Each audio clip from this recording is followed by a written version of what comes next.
Hey guys, Paul Egg on the 77 Paul. Welcome back to the channel, to my second video. So first of all, huge thanks to everybody that watched, liked, subscribed, commented on my last video.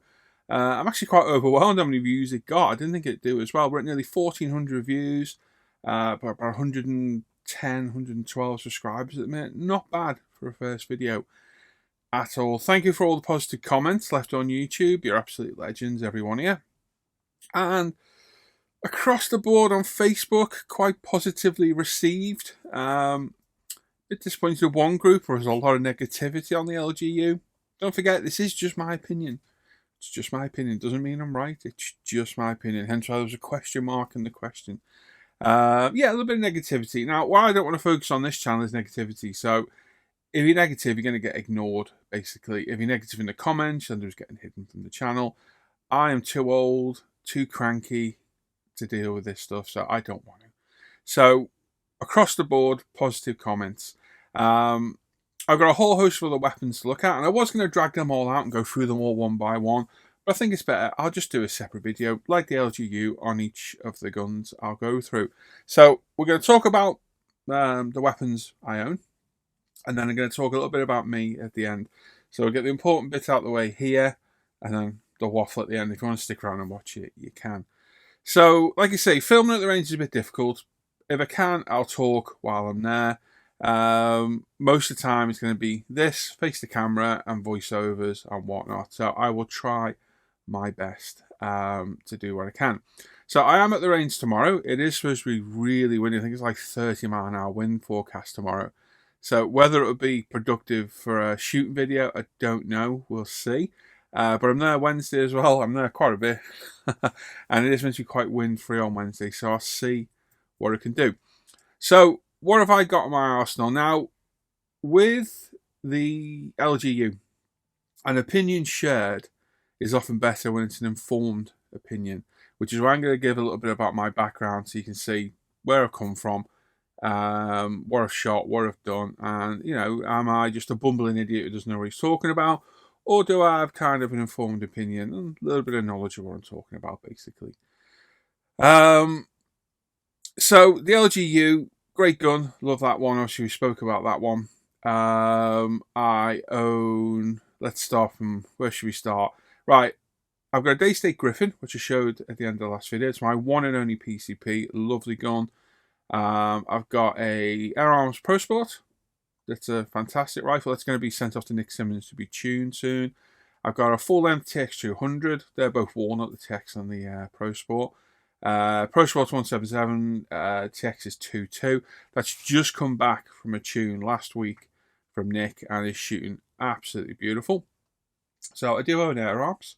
Obviously, we've got the LGU. I've got a Walther Sentry, which is the bigger piston version of the LGV. It still shoots very nice, really nice, but it does have a bit more recoil, like the HW80 and the 80 range. It's an FAC gun, so it doesn't shoot great at sub 12, but it does shoot well. I've also got a beautiful fine work Bauer Sport 124, which I got for an absolute steal, and we'll talk about that when I get the rifle out. Lovely gun. I do have a real fond spot, soft spot for the 124s. They are fantastic guns. And then, where else have we got? I lose track. We're on to the Virax. So, I've got a HW35. I've just bought one of the 75th anniversary guns. Lovely gun. A little bit overpriced. 650 quid for a walnut. HW35 is a lot of money. But it does come with a lovely sling, a nice little placard. They're one of 600 guns. Mine's number 25. There's only 200 in the UK. So it is quite a limited edition gun. And it is a nice gun. Shoots beautiful. I've had a custom top hat and spring made by Nick Simmons for that. I did want to molest the inside, so I've left it pretty much as standard. And I've just started shooting that with iron sights, just for something different. And I'm gobsmacked how accurate it is with iron sights. I was hitting tin cans of 40 yards, 40mm knock up, knock down resets with it at 30 yards. I was quite surprised. So I did it as a bit of fun, and I think it's going to stay that way. So we'll do a video on iron sights, which you don't see very often. I've also got my HW98, which is in a CS 700 custom stock. It's been Nick Simmons tuned. Shoots absolutely amazing. I've got my HW97K. It's the oldest gun I own. It's my old competition gun, which I'll talk about in a minute. I'll talk about me. I sold it 15 years ago when I took a break from the hobby, and then I managed to get it back. I couldn't believe I got it back. It's in a beautiful grade 2 walnut stock. That's been Simmons tuned as well. It shoots absolutely beautiful, fantastic rifle. I love it. And then just recently, I've managed to get my all-time Grail gun, which if you're on Facebook, I plastered it everywhere. I managed to finally get a Venom HW80 laser glide. It was the gun I always wanted. John Darling, remember John Darling? It was the rifle he used. I managed to get a Optima Super Moonlighter for it as well. I don't tend to use it with that, but I have got one for it. It's in a Warren Edwards stock. It's .22. It's reblued. It's got the Slimtech silencer on it. It's absolutely stunning. It's an amazing rifle to shoot. So that will make an interesting video as well. I think that is all my guns. Let me have a quick think. Yes, I think that is them all. There were many more added as we go, I'm sure, much to my partner's disapproval. She's very good, actually. She doesn't really make any bones about me buying stuff. But that's it. So what should I do a video of next? I'm thinking the HW98. I like the 98. I think it's one of the best break barrels you can buy. Nick Simmons has done a fantastic job tuning it. It's lost a lot of its whole sensitivity. It is stupidly accurate. So I might take that to the range for me tomorrow. I'll see how I get on in the wind with it. And like I say, because I own quite a range of different air guns, I can have opinions on them because I've owned them loads over the years. I've owned so many TXs over the years. I think I've owned about 6 TX200s over the years. I've had a couple of Pro Sports. I've had 3 or 4 HW97s, 77s, 80s, 95s, 35s, all sorts I've owned over the years. So, like I say, an opinion is often better when it's informed. If you know, I get it quite often the other hobby I've got where someone said, "Oh, item A is better than item B." I'm like, oh, okay, have you tried item B? And they're like, no. Okay.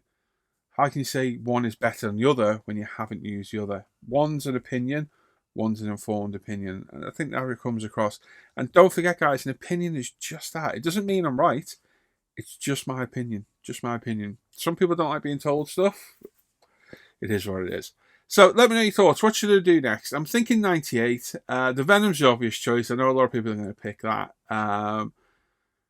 But I think we'll start the ball rolling with the 98 or the 97. We'll see. And then we'll get to the air arms. And we'll go through the whole lot. And then I've got pistols to go through. HW45. I've got a Dana, God, is it a P8 Magnum? LP, hang on, LP1 Magnum. I forget what the bloody hell it's called now. I've got a BSA Magnum, if you remember those pistols. A BSA Scorpion. I've got a Rexam X Mito. Fantastic pistol. And I've got a Uma X Single Action Army CO2 pistol as well. LP8, I think it is. LP8, that down. So I've got a few pistols as well. And I'll be buying more as I go through the channel as well. So let me know your thoughts. What should I film next? Like I say, I'm at the range tomorrow. It is a bit windy. I've got some camera equipment on the way. It's a budget Barry setup for now until we get going with this. I don't want to invest a lot of money. So I've got a scope cam mount. Whether it's going to work, I don't know. A crappy GoPro on the way. We'll see how we get on. That last video I made was made with my phone and my Razer webcam. That's how I do my videos, face the camera in my other hobby. I have loads of cameras. I've got 2 Canon M100s and an M200, a Canon R10 DSLR, well, mirrorless DSLR. So I do have the equipment. It's just not the best down the range. So we're compromised at the minute. So I'm trying to work my way around it. So stick with me and I'll do the best I can. Right, so there we go. That's that out of the way. Right then, a bit about me. So if you stuck around this far, thank you very much. Make sure you like the video, subscribe, leave a comment, hit the bell notification. All helps with our algorithm. The more views we get, the more subscribers we get, the bigger the channel it can get, the more I can invest into it, so on and so forth. Spread the word. Give the interaction the video needs for me. It helps massively. And I'm going to try and keep these videos under 20 minutes if I can, because that was the optimum time for YouTube. Right then, very quickly, I'm going to blow through my modelling, my shooting career. So A little bit about myself. So, Paul, live in the northwest of England, live with my partner of 23 years, Hannah, and my 11-year-old son, James. We've got a little dog called Dottie, who's currently asleep over there. She's just over a year old, Jack Russell. Great little dog. We both work from home, me and the missus. My boy is just about to start secondary school, so a lot going on. It's busy at home. I started shooting when I was 10. I've always had an interest in guns, with films, movies, TV shows. Always had cap guns, cork guns, all sorts growing up as a kid. And after badgering my dad for a long time, he finally relinquished and bought me an air pistol. If you live anywhere near me, you'll remember Photocam in Market Street in Birkenhead. And he bought me a Record Model 2 air pistol. Not the best pistol, fixed sights, very, very low power. There was some pellets that wouldn't even fire, it was that low power. I used Bulldog pellets, if you remember those. But I love that thing. 10 years old, it was fantastic fun. I shot that, God knows how many tins of pellets I put through it until the cock-in underlever, the brake barrel lever, underlever broke and the gun was toast. My dad gave me his GAT gun, which was even worse than the Record. And yeah, I shot around with those for a while. My uncle always promised to buy me an air rifle, and he was waiting for a payout on a crash he was in years ago. And he picked me up one day, took me to Photocam, and bought me a second-hand Webley Tracker. It had a 432 scope on it, and wow. 11 years old, that was absolutely fantastic. That rifle was awesome. It really was good. I love that. I have many happy hours in the back garden with friends. Thoroughly enjoyed it. And that's what really cemented my love of air guns. As you grow up, things change. You find girls, other hobbies. You hit 17, you learn to drive, drink, yada. Things change. Anyway, moving on. So I sold that rifle to a friend in the end. On and off, I had some air pistols. I had a Webley Nemesis. I bought a Walther CP88 when they came off ticket. I think it was just after the Dunblane tragedy, wasn't it? When handguns were banned, they took the CO2 guns off firearm certificate. I remember buying one of those, and I had a BSA Mercury. That was terrible, that thing. And then I treated myself and bought a brand new Varak HW97K 2.2. Had that for a few years. I had a bit of permission to shoot over on a Market Gardens locally to me, and enjoyed that. I met my current missus in 2003. We moved in together. Life changes, life moves on, and yeah, I didn't really do any shooting for about 2-3 years. And then 2005, Hannah bought me a clay pigeon lesson. I'd always wanted to try clay pigeon shooting, and she bought me a clay legend. She bought me a clay lesson at North Wales Shooting School as a birthday present, which was fantastic. And my mouse is buggered off. Okay, different. So yeah, fantastic. Just let me plug my mouse in. Sorry, distracted. So yeah, I had a clay pigeon shooting lesson. Absolutely fell in love with that. Absolutely fantastic. Applied for my shotgun certificate. Got that and took a clay pigeon shooting. I did that for about 5 years. Really loved it. I was actually pretty decent at it as well, to be fair. And thoroughly enjoyed that. I then took up air rifle shooting again in about 2007. Enjoying that down the range. Went to Chester FT Club, met a few people there, met the farmer on the land. It was 120 acres of unfarmable land. Had a lake on it, hills. Oh, it was the perfect haven for rabbits, crows, pigeons, you name it was on there. Got speaking to the farmer. I used to be a plumber, so I did a plumbing job for him, got the permission on the land, and I hunted on there for a few years, and it was absolutely fantastic. I started shooting the HFT circuit with Tor Vale, Rivington, doing their local comps, and then a friend of mine left the army, Nigel, might watch this, and become very good friends with him. We decided to start our own club up. So myself, a few other friends, we started Fort Airgun Club, which was up in Llai in Wrexham to begin with. I think it's up in Mole currently. And we started doing HFT there. We started doing comps in and around the other clubs. And then I started shooting nationally HFT as well. Now, I was originally shooting with a Daystate Mark IV PCP, and I was hunting with a Varak 100. Around about the same time, I had Springers. I think I had about 20 odd rifles at one point. It was crazy. Both my PCP started playing up. The Virak started leaking. The day state went over power. It went back to day state 2 or 3 times. I had factory tours and everything while I was there. And it just kept going over power. Yada, yada, yada. The Virak leaked. It got sent back to Hull Cartridge. Long story short, they lied about what they did. Finally got fixed. And I just totally lost faith in these guns. And I thought, you know what? I'm going back to Springers. I sold them. I bought a Virak HW77 second hand and started doing comps with that. And it was great fun. I realised again, it rekindled my love of airgunning. I always love Springers, always love the challenge. And I'll be a Springer man through and through till the day I die. So, yeah, club was going strong. I was doing well nationally. In 2009, I managed to bag second place in the recoiling. What's the word? Recoiling section? Not section, I can't remember what it's called now.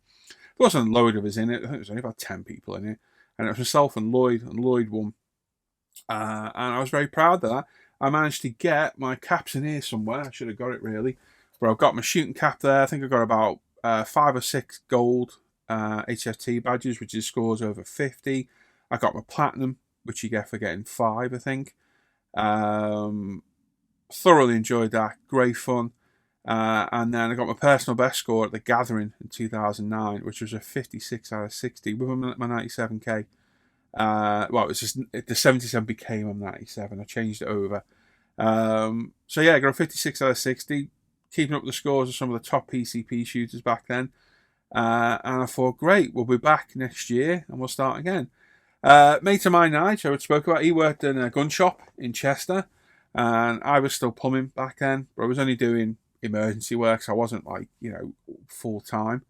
I started working at Tony's Camo. Worked there for 3 months, absolutely fantastic fun, working with my best mate, having a great laugh, working with a hobby I loved and enjoyed, and everything was going great. Until one morning in 2010, on our way to go hunting with some other person, I'm not going to name, we had a car crash. Basically, we hit a car side on the motorway, 70 mile an hour, straight into it. It broke my left collarbone. It just destroyed all my back, which I didn't know for a long time. The muscular pain came on slowly. And it not only stopped my hobby of shooting, just outright, it also stopped my plumbing career as well. I was a plumber for 20 years, and just overnight, everything changed. 3 years, basically our life came to a stop. Anyway, got through all that, just gave up shooting, couldn't manage it, couldn't manage to pick the guns up, cock them, nothing. And I took up scale modelling, and this is my professional job now. I do this for a living. I've got a YouTube channel, I've got a Patreon. This is what pays my bills now. But it's a stay-at-home job. My missus was doing a stay-at-home job as well. And I kind of became a little bit of a recluse. Really didn't help my mental health. I put a lot of weight on because before the accident, if I wasn't at the range, I was out hunting or was doing competitions locally and nationally. I was very busy, and it kept me mentally busy, physically busy. I've always been a big guy. I'm a big frame anyway. But when all that happened, I piled a load of weight on, which is so easily done. And then lockdown hit, and that did nobody's mental health any good at all. And it definitely became a bit more of a social recluse. The only people I really spoke to was people on Zoom, who I speak to all around the world, I still do now. And I basically just stayed at home. That's all I ever did. And it got to the point last year where I was getting a little bit fed up. I thought I need to do something to get out of the house. And I thought, I wonder if I should take up shooting again. So I did. Last year, May, I bought a TX200 second hand from Pets and Pastimes in Stafford. And here we are now, just over a year later, and I've got 10 guns. I'm at the range 2-3 times a week. Absolutely loving it. And it has done my mental health a world of good. Getting out in the sunshine, just talking to people, meeting people again. I'm a very social person when you get to know me. I am. I like to chat to people. I like to chat to camera. I'm not sure how we're doing on time. Let me have a little look. I don't want to be waffling on all day. Oh, we're 20 minutes. You have to be quick. I do like to talk to people. So if you meet me down the range, you're going to get spoke to more than likely, because I do like to talk. I like to get to know people. and I like to help people as well if I can. So that is basically it. That is how I started shooting. I'm balancing both hobbies now with the job because myself and my partner work from home. I started the business up basically for my missus so she could work from home.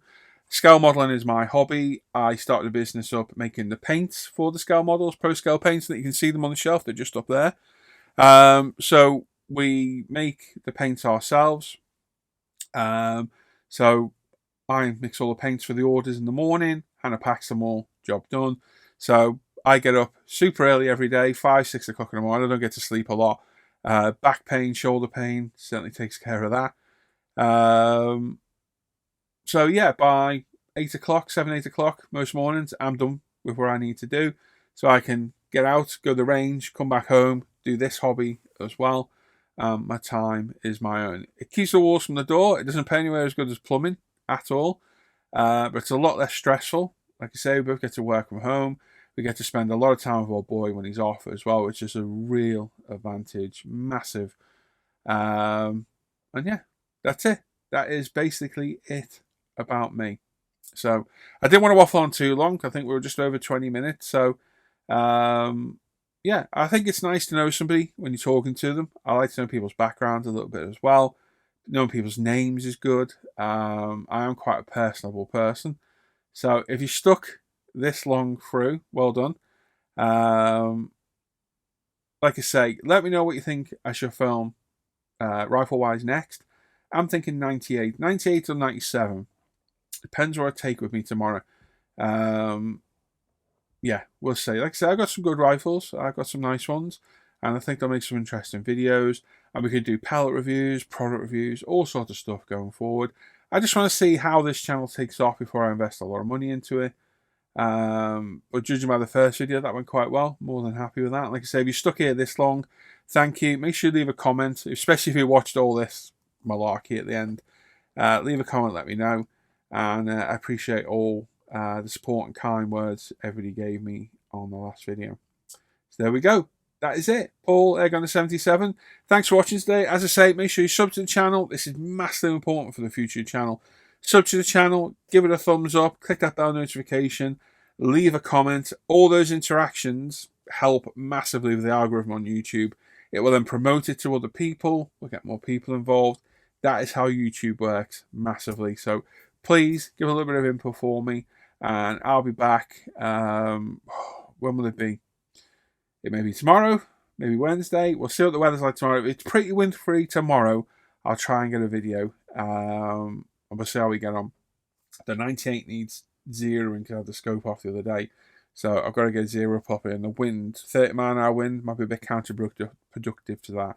And hopefully my budget Barry filming solutions will work as well. There we go. Enjoy the rest of it, everyone. Take care. Bye-bye.